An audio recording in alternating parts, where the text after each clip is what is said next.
Oke guys, selamat datang semuanya. Perkenalkan, nama saya Rifki Hairan Nazmi. Saya akan membuat suatu video yang mana saya akan memenuhi tugas dari Prof. Anton, yaitu mata kuliah Ekonomi Pembangunan. Pada kesempatan kali ini, kita akan membahas topik yang sangat menarik dan relevan gitu, yaitu globalisasi dan tantangan negara berkembang. Kita akan melihat bagaimana globalisasi memberikan manfaat besar, tetapi juga menciptakan tantangan serius bagi negara-negara berkembang. Jadi, pastikan Anda tetap bersama saya sampai akhir karena kita akan membahas cara-cara negara berkembang dapat mengurangi ketergantungan mereka pada pasar global. Yuk, kita simak bareng-bareng. Oke. Globalisasi adalah proses integrasi ekonomi global yang memungkinkan arus barang, jasa, tenaga, kerja, modal, dan teknologi melintas batas negara. Proses ini telah mengubah ekonomi dunia secara besar-besaran gitu. Bagi negara maju, globalisasi membawa kemakmuran, tetapi bagi negara berkembang, ceritanya tidak sederhana gitu. Di satu sisi, globalisasi memungkinkan negara berkembang meningkatkan ekspor, menarik investasi asing, dan mengadopsi teknologi baru. Sebagai contoh, kita bisa melihat bagaimana Tiongkok dan India memanfaatkan globalisasi untuk mempercepat pertumbuhan industrinya. Ekspor Tiongkok meningkatkan tajam sejak tahun 1980-an, menjadikannya salah satu kekuatan ekonomi terbesar di dunia. Tapi ada sisi lain dari cerita ini, negara berkembang menjadi lebih bergantung pada pasar global ketika terjadi krisis ekonomi global. Negara-negara ini adalah yang paling rentan. Kita ingat krisis keuangan 2008, di mana negara-negara berkembang yang bergantung pada ekspor terpukul keras akibat penurunan permintaan global. Jadi, apa solusinya? Kita akan bahas lebih lanjut di bagian berikutnya. Oke.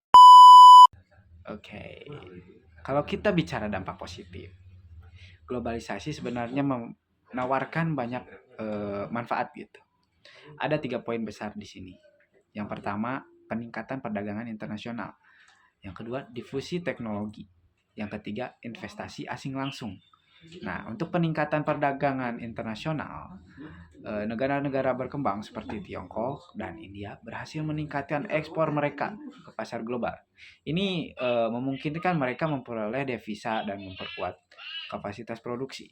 Yang kedua, difusi teknologi. Nah, teknologi canggih dari negara maju masuk ke negara berkembang ini membantu mereka meningkatkan efisiensi produksi. Nah, contoh nyatanya itu ya adalah adopsi teknologi manufaktur di Vietnam dan di Indonesia yang memperkuat daya saing industri nasional mereka.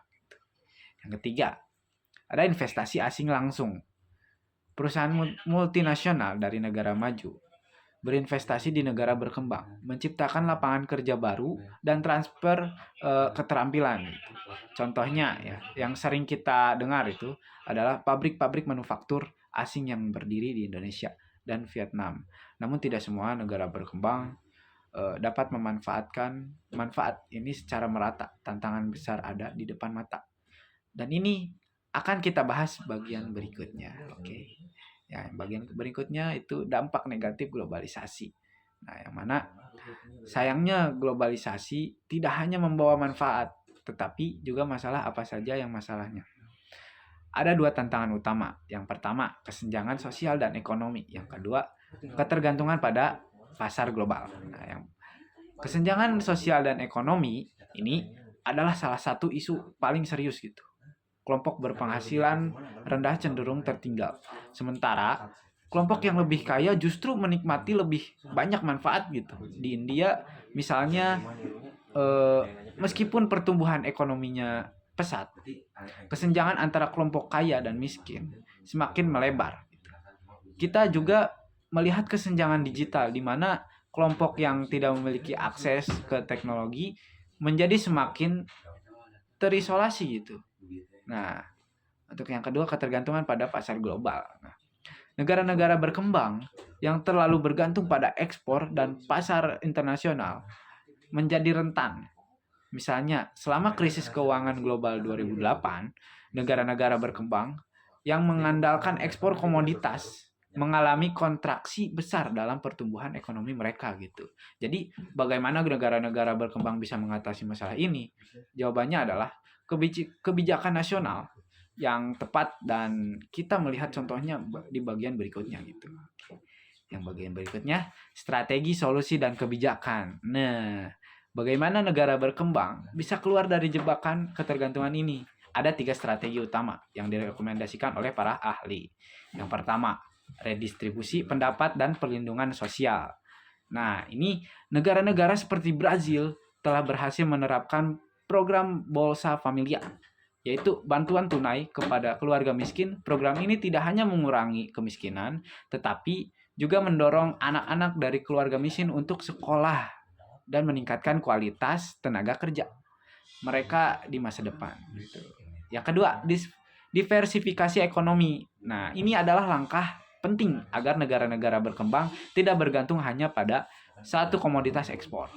Misalnya, Indonesia mulai mengembangkan sektor manufaktur dan pariwisata domestik, sehingga jika harga ekspor batu bara turun, perekonomian nasional tidak akan terlalu terpengaruh gitu. Untuk yang bagian kedua. Nah, untuk bagian ketiga, penguat pasar domestik. Nah, salah satu cara efektif mengurangi ketergantungan pada pasar global adalah memperkuat pasar dalam negeri gitu. Negara-negara berkembang dapat mendorong konsumsi lokal dan memperkuat industri dalam negeri. Ini akan membantu mereka bertahan dari krisis ekonomi global gitu. Jika kebijakan-kebijakan ini diterapkan dengan baik, negara berkembang akan memiliki ketahanan ekonomi yang lebih baik gitu di masa depan. Nah, selanjutnya kita menuju kesimpulan. Oke. Kesimpulannya ini, jadi mari kita simpulkan, globalisasi memang peluang besar bagi negara berkembang, seperti perdagangan, investasi asing, dan difusi teknologi. Namun, globalisasi juga menciptakan tantangan besar berupa kesenjangan sosial dan ketergantungan pasar global. Kabar baiknya adalah ada solusi kebijakan redistribusi pendapatan, diversifikasi ekonomi, dan penguatan pasar domestik telah terbukti efektif. Kita bisa belajar dari Brazil, Tiongkok, dan India dalam mengelola dampak globalisasi. Terakhir, mari kita ingat bahwa globalisasi adalah pedagang bermata dua. Nah, bermata dua ya guys ya, nggak kayak Cyclops satu. Oke, dengan kebijakan yang tepat, negara-negara berkembang bisa memanfaatkan peluang, mengurangi risiko, dan menciptakan perekonomian yang lebih adil dan inklusif. Oke, terima kasih sudah bergabung di presentasi ini. Jika Anda memiliki pertanyaan, jangan ragu untuk bertanya. Oke, mari kita diskusikan lebih lanjut bagaimana kita bisa menciptakan masa depan lebih seimbang dan berkeadilan. Oke, segitu video dari saya. Kurang lebihnya mohon maaf. See you guys.